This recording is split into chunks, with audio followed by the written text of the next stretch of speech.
De l'Évangile de Jésus-Christ selon saint Luc, chapitre 10, versets 25 à 37.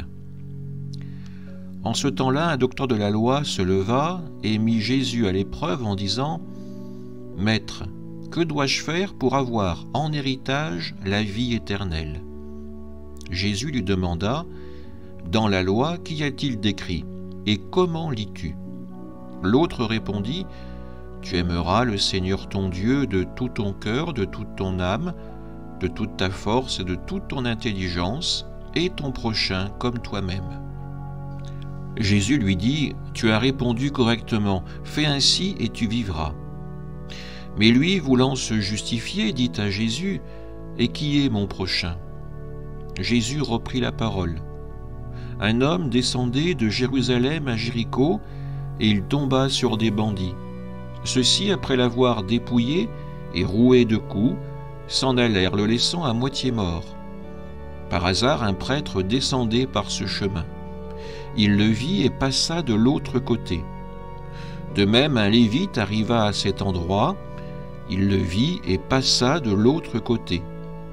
Mais un samaritain qui était en route arriva près de lui. Il le vit et fut saisi de compassion.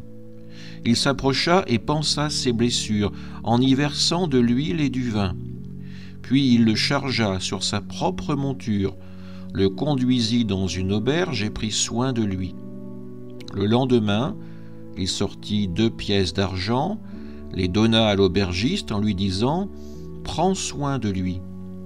Tout ce que tu auras dépensé en plus, je te le rendrai quand je repasserai. » Lequel des 3, à ton avis, a été le prochain de l'homme tombé aux mains des bandits? Le docteur de la loi répondit, celui qui a fait preuve de pitié envers lui.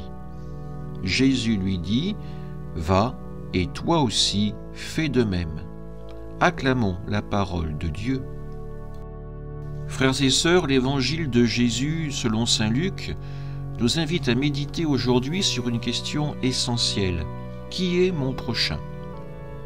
À travers la parabole du bon samaritain, Jésus nous enseigne ce qu'aimer véritablement signifie. Mais il nous pousse aussi à regarder en nous-mêmes, à reconnaître nos faiblesses pour mieux ouvrir nos cœurs à l'amour de Dieu et du prochain. Dans cette parabole, un homme est laissé à moitié mort sur le chemin de Jéricho.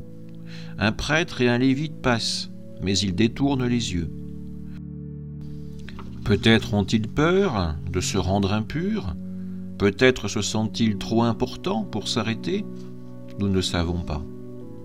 Pourtant, un Samaritain, un étranger méprisé par les Juifs de l'époque s'arrête. Il voit la souffrance, il est saisi de compassion et il agit. Il soigne, il transporte, il prend à sa charge les soins de l'homme blessé. Jésus conclut en disant « Va et toi aussi fais de même ». Ce n'est pas simplement une invitation à aider, c'est un appel à transformer notre cœur pour qu'il batte au rythme même de la miséricorde de Dieu. Permettez-moi de vous partager une petite histoire pour éclairer ce message. Dans un village entre des collines arides vivait Elior, un marchand riche et orgueilleux. Il se vantait de n'avoir jamais besoin de personne. Il disait « Les faibles demandent, les forts donnent ». Un jour, sur un sentier, il croisa un mendiant blessé au genou, demandant un peu d'eau. Elior passa son chemin, méprisant cet homme qu'il jugeait faible. Une tempête de sable éclata, et Elior, aveuglé par le sable, tomba à son tour et se blessa aussi à la jambe. Il s'effondra. Pour la première fois, il réalisa sa propre faiblesse. Alors qu'il désespérait, le mendiant, malgré sa blessure, rampa jusqu'à lui, avec son outre contenant le peu d'eau qui lui restait. « Bois, mon frère, lui dit-il. » Stupéfait, Elior demanda « Pourquoi m'aides-tu, moi qui t'ai ignoré ?» Le mendiant répondit « Ma faiblesse m'a appris à voir la souffrance des autres. Toi, tu la découvres aujourd'hui, mais c'est une grâce. Ensemble, en se soutenant, ils atteignirent le village. Hélior, transformé, devint un homme généreux, prenant soin des démunis comme le mendiant l'avait fait pour lui. Imaginons à présent l'homme blessé de la parabole, se réveillant à l'auberge.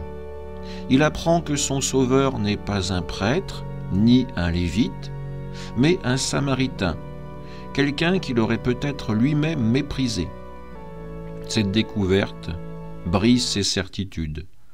Le salut lui est venu d'un chemin inattendu, par un homme qu'il n'aurait jamais choisi. C'est là que Dieu agit. Il nous sauve souvent par ceux que nous ignorons, par des gestes humbles, par des samaritains modernes. Frères et sœurs, nous sommes parfois comme cet homme blessé, attendant le salut de Dieu selon nos propres idées. Mais Dieu nous surprend. Il envoie des personnes, des étrangers, des personnes humbles pour nous relever. Ouvrir notre cœur au salut, c'est donc accepter que Dieu agisse à travers l'inattendu. Demandons-nous, qui est le Samaritain que j'ai ignoré? Et comment puis-je accueillir la grâce de Dieu dans ma vie, même par des chemins surprenants? Que le Seigneur nous donne l'humilité d'accueillir son salut, d'où qu'il vienne, pour aimer notre prochain comme lui nous aime. Amen.